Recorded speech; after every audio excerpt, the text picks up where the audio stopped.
அன்புள்ள சகோதர சகோதரிகளே, உங்களுக்கு ஒரு நற்செய்தி.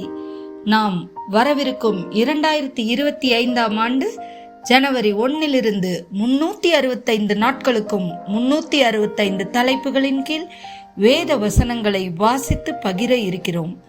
நீங்கள் இதை அனுதினமும் கேட்டு தியானித்து ஆசீர்வாதத்தை பெற்றுக்கொள்ளுமாறு கேட்டுக்கொள்கிறோம். அது மட்டுமல்ல, இதை சப்ஸ்கிரைப் செய்து உங்கள் நண்பர்களிடமும் பகிர்ந்து கொள்ளுமாறு அன்புடன் கேட்டுக்கொள்கிறோம். நன்றி.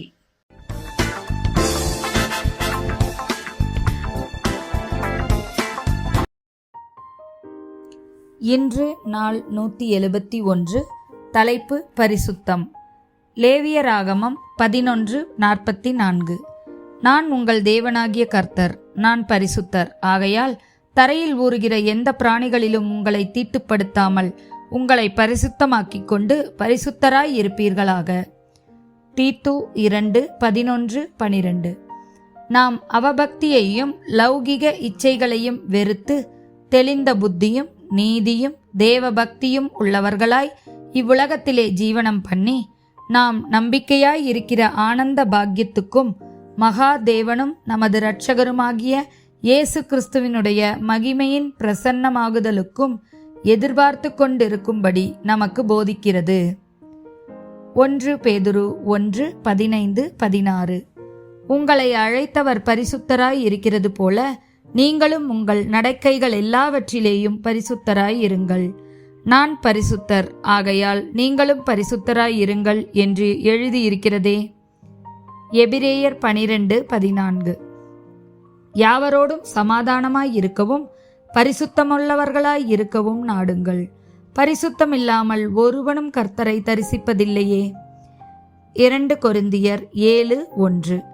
இப்படிப்பட்ட வாக்கு தத்தங்கள் நமக்கு உண்டாயிருக்கிறபடியினால் பிரியமானவர்களே, மாம்சத்திலும் ஆவியிலும் உண்டான எல்லா அசுசியும் நீங்க நம்மை சுத்திகரித்து கொண்டு பரிசுத்தமாக்குதலை தேவ பயத்தோடே பூரணப்படுத்த கடவோம்.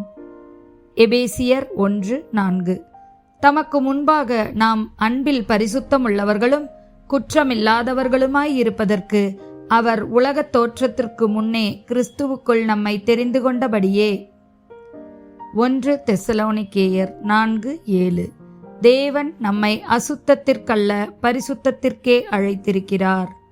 சங்கீதம் 15:1-5 வரை. கர்த்தாவே, யார் உம்முடைய கூடாரத்தில் தங்குவான்? யார் உம்முடைய பரிசுத்த பர்வதத்தில் வாசம் பண்ணுவான்? உத்தமனாய் நடந்து நீதியை நடப்பித்து மனதார சத்தியத்தை பேசுகிறவன் தானே. அவன் தன் நாவினால் புறங்கூறாமலும் தன் தோழனுக்கு தீங்கு செய்யாமலும் தன் அயலான் மேல் சொல்லப்படும் நிந்தையான பேச்சை எடுக்காமலும் இருக்கிறான். ஆகாதவன் அவன் பார்வைக்கு தீழ்ப்பானவன். கர்த்தருக்கு பயந்தவர்களையோ கனம் பண்ணுகிறான். ஆணையிட்டதில் தனக்கு நஷ்டம் வந்தாலும் தவறாதிருக்கிறான்.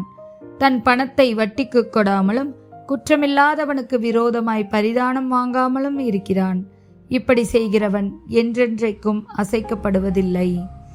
2 தீமோத்தேயு 2:22-23. புத்தியீனமும் அயுக்தமுமான தர்க்கங்கள் சண்டைகளை பிறப்பிக்கும் என்று அறிந்து அவைகளுக்கு விலகியிரு. கர்த்தருடைய ஊழியக்காரன் சண்டை பண்ணுகிறவனாயிராமல் எல்லோரிடத்திலும் சாந்தமுள்ளவனும் போதக சமர்த்தனும் தீமையை சகிக்கிறவனுமாய் இருக்க வேண்டும். ஆமேன்.